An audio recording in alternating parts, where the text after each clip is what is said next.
وعن ابي بن كعب رضي الله عنه ابي بن كعب وی دا حدیث ور ډیر ناشنا دی ډیر ناشنا وی ما پیغمبر صلی الله علیه وسلم ته وی چې یا رسول الله انی اکثر الصلاة علیک یا رسول الله ز پتا باندې درود ډیر وایم فکم اجعل لك من صلاتي نو څومره درود ستاسو لپاره وایم یعنی دعا چې زه غواړم پتا ز ډیر درود وایم څومره پکې درود وایم وی ما ته وی چې ما شئت چې څومره غواړې نو وایه وی ما ورته الربع یا رسول الله څلورمه حصه به درود وایم درې حصې به دعاګانې غواړم وی ما ته وی چې ما شئت ستا خپله مرضي ده فان زدت فهو خیر لک خو که دې ډېره کړه خبره نو بیا ستا دپاره غوره ده وی ما ورته وی چې النصف یا رسول الله نیم به په تا باندې درود وایم نیمې به دعاګانې غواړم وی ما ته وی چې ما شئت ستا خپله مرضي ده فان زدت فهو خیر لک او که د دې نه دې خبره ډېره کړه یو ستا دپاره غوره ده وی ما ورته فالثلثین یا رسول الله یا رسول الله دوی حصې به درود وایم یوه حصه به دعا غواړم وی ما ته وی ما شئت ستا خپله مرضي ده فان زدت فهو خیر لک او که د دې نه ډېره کړه یو هم خیر پکې ډېر دی وی ما ورته چې اجعل لك صلاتي كلها یا رسول الله یو صرف په پتا باندې درود وایم الله اکبر وی ما ته وی چې اذن یکفى همک ويكفر لك ذنبك ابی بن کعب بیا خو ستا ټول غمونه ختم شو هر ګناه دې وبخلی شو چې ته صرف په ما باندې درود وایې بیا خو ستا غمونه ټول لاړو ختم شو بیا خو دې هر حاجت پوره شو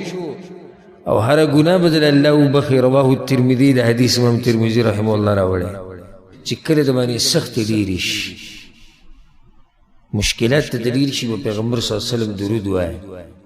زموږ خوی چې کله سختې ډېرې شي نو بیا په مخلوقاتو پسې منډې شروع په پلاني صاحب پسې منډې عمر له ذلیله ګرځي چېرته دا طریقه تا تجربه کړې ده جواب به ماته میلاو شي چې ماته معلومه نه نو زه به څه تجربه کوم کله چې درته یو کار سخت شي او مسله نه کي په پیغمبر صلی الله علیه وسلم درود ډېر وایه الله به دا کار اسانه کړي یو عالم خبره کوله عربو یو عالم دی مشهور هغه وی ما د زړه اپریشن کو زما په دې زړه له پاسه به وینه راتله نو ډاکټرانو ما ته وی چې ستا د اپریشن ډېر لازم دی ستا د زړه صفایي هم پکار ده وی ما ورته چې اپریشن وی ما ته وی چې یو کم 100% پکې مرګ دی او 1% کېدی شي ژوندی پاتې شي وی نو ډېره ګرانه مرحله وه زما دپاره ډېره ګرانه او د ډېره ګرانه چې انسان ته وویلی شي مخامخ چې یو کم 100% پکې مرګ دی خو هلته اپریشن هم لازم و ځکه چې ما ته تکلیف و نو زه په دغه سوچ کې وم چې په دې کې یو نرسه تېرېده په دې هسپتال کې وي هغه د سوریه یا د لیبیا دغه ملک زنانه وه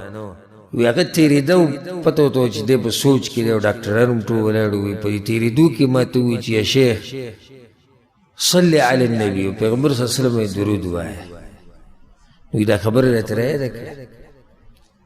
بس وی ما دستخط وکړو پاڼه باندې چې صحیح ده زه د اپریشن کوم او که مړ شوم زه یې ذمهوار یم د خپل مرګ په خپله او بیا وی اپریشن له بوته په ګنټو زما په اپریشن کې هغوی لګیا او زه بیا په هوش کې رالم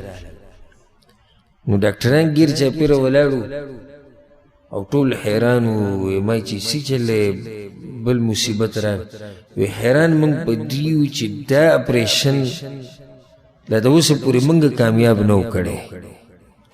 خو ته داسې انسان یې چې ستا دا اپریشن الله کامیاب کړو ادری درود زلاسه کله درته یو مسله سخته شي او پیغمبر صلی الله علیه وسلم یې درود ډېر وایي الله ته خبره اسانه وي او موږ ته خدا نه ده معلومه دا طریقه موږ ته کله معلومه ده او چا راته ښوولې ده او کله موږ کړې ده